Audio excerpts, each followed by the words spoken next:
What's up, everybody? It's Aaron Nagler. It's another Packers victory, and it's another Monday talking with Andy Herman. Let's talk some football. Andy, how the hell are you on this fine victory Monday?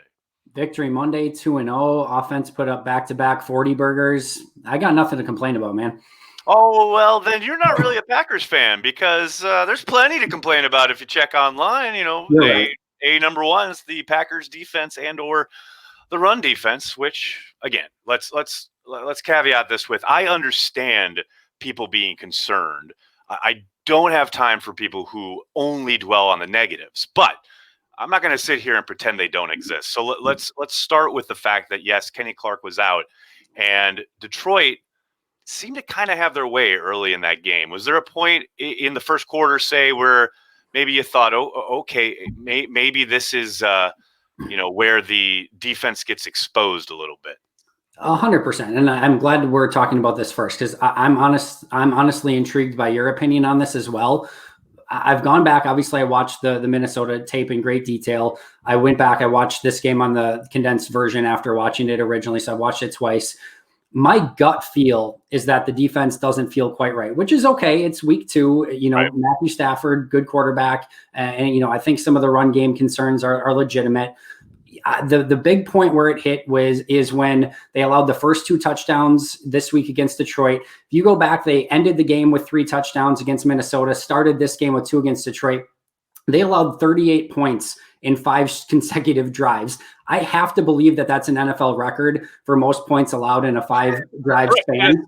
You can only get for 39 or 40 are the only worst, and I can't imagine that that's happened. So that was concerning to me. But then you look at the kind of the game as a whole. And I know things flipped when the offense got going and they got ahead with the double touchdowns before halftime and after half. But if you would have told me, or probably Mike Patton or Matt LaFleur, going into this game, that Green Bay would allow 21 points on defense, score 7 on their own, have 4 sacks and intentional grounding, 3 3-and-outs, and have that type of overall performance, I think you would say, okay, they only allowed 307 total yards.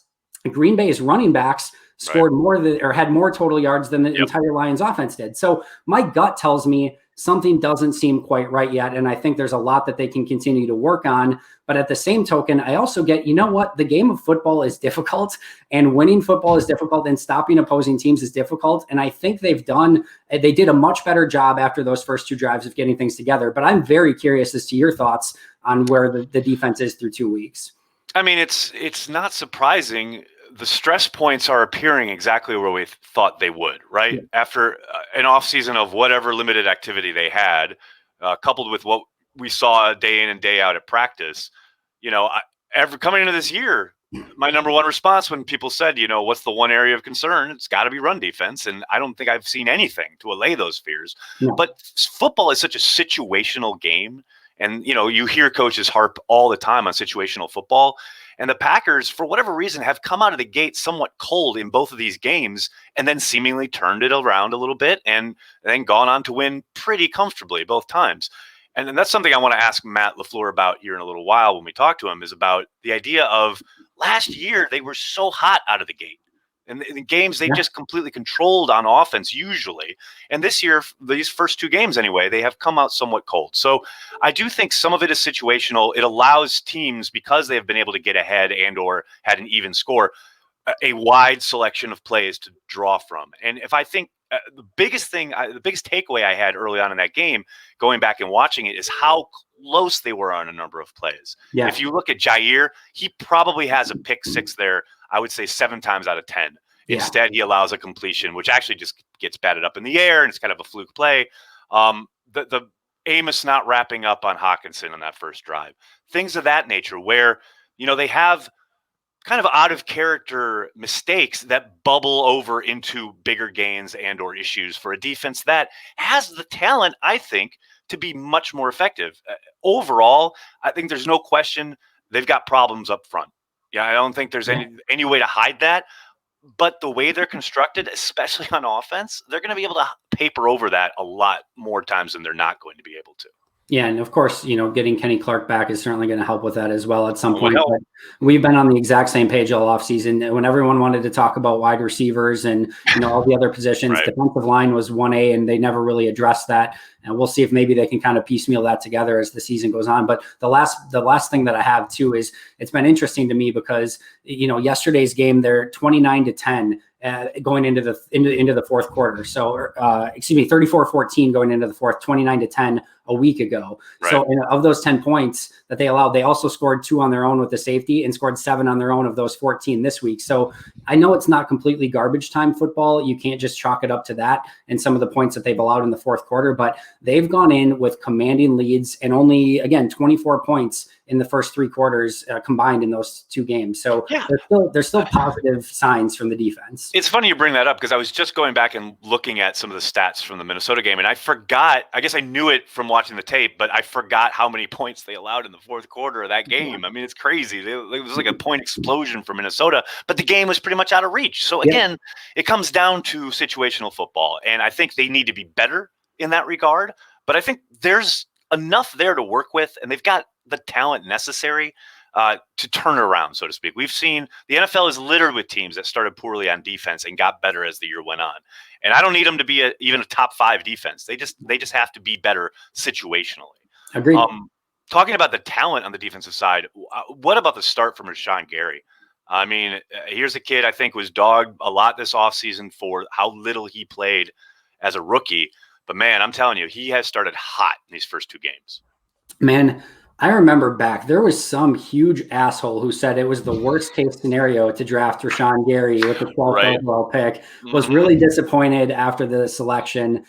I'm trying to recall his name. He was on a live program here on Cheesehead TV. I'm trying to remember who that was. The best parts of being wrong are when a player goes out and proves you incorrectly, and it's a benefit to the Packers. Those are the best ones. So kudos to him. He's been, nothing short of, what they've expected so far this year out of him.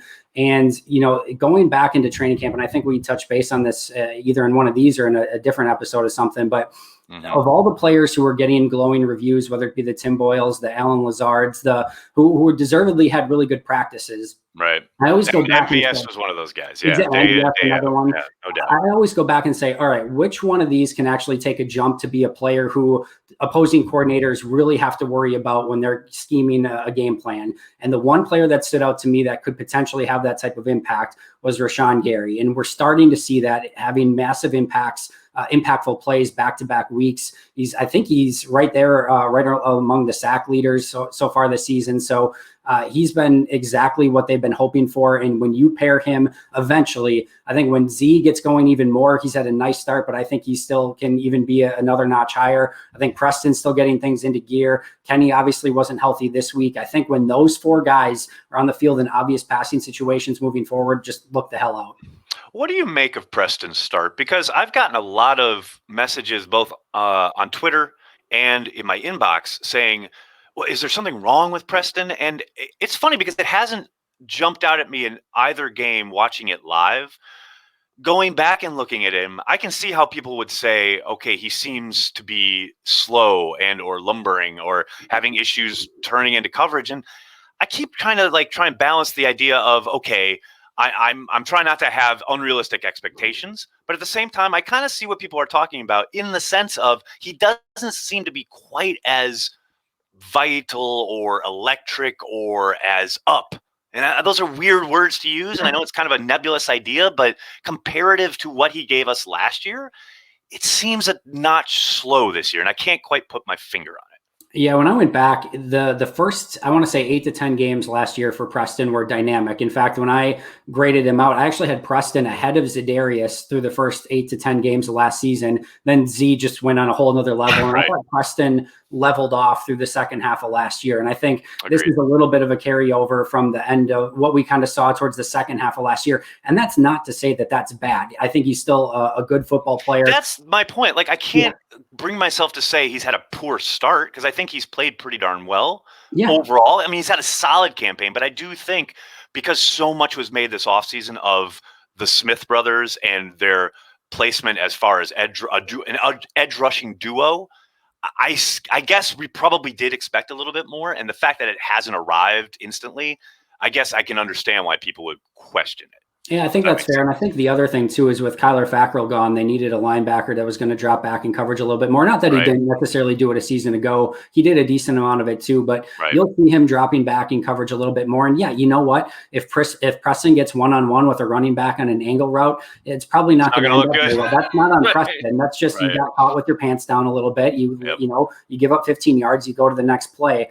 But, you know, I think he's going to be okay. I don't think he's ever going to maybe be what he came out those first 8 to 10 games a season ago. I think he's still a very good player. And again, when you put those 4 guys combined, I think it's still a major weapon for Mike Pettin on defense. All right, we've talked a lot about the defense. Let's switch it over to the offense. Obviously, you got to love not only the production, but the way they've been able to, you know, in week 1, force feed Davante Adams, essentially. And then you heard Aaron talk after the game yesterday about how they expected the team to try, the Detroit Lions, to try and take away Davante, which they did essentially.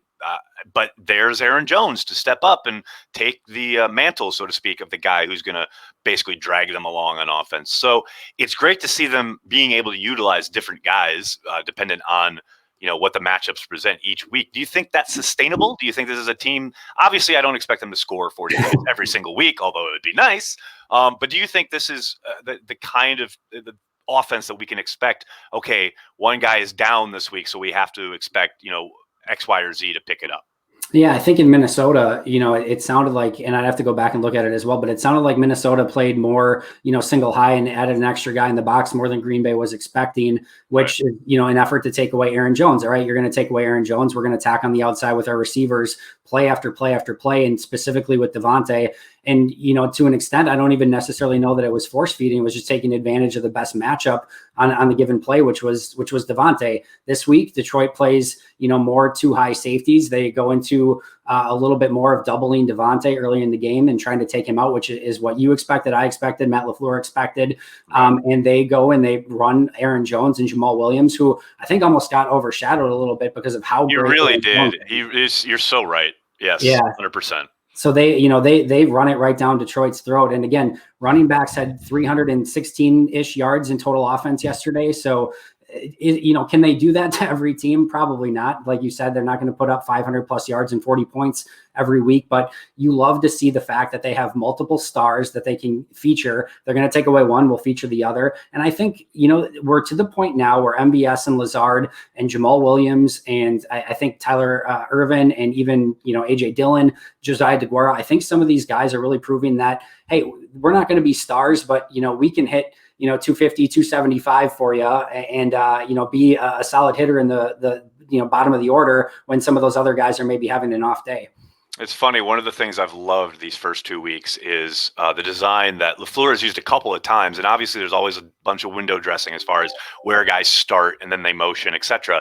But there have been at least 3 or 4 third downs where they've gone to a bunch and then run Tanyan out of the top of that bunch, basically as a clear out guy. He literally is just running into his man as interference, but he's running straight ahead. It's not like they can call him on anything. And then they bring MVS or Lazard underneath on a shallow cross. And it's basically worked every time.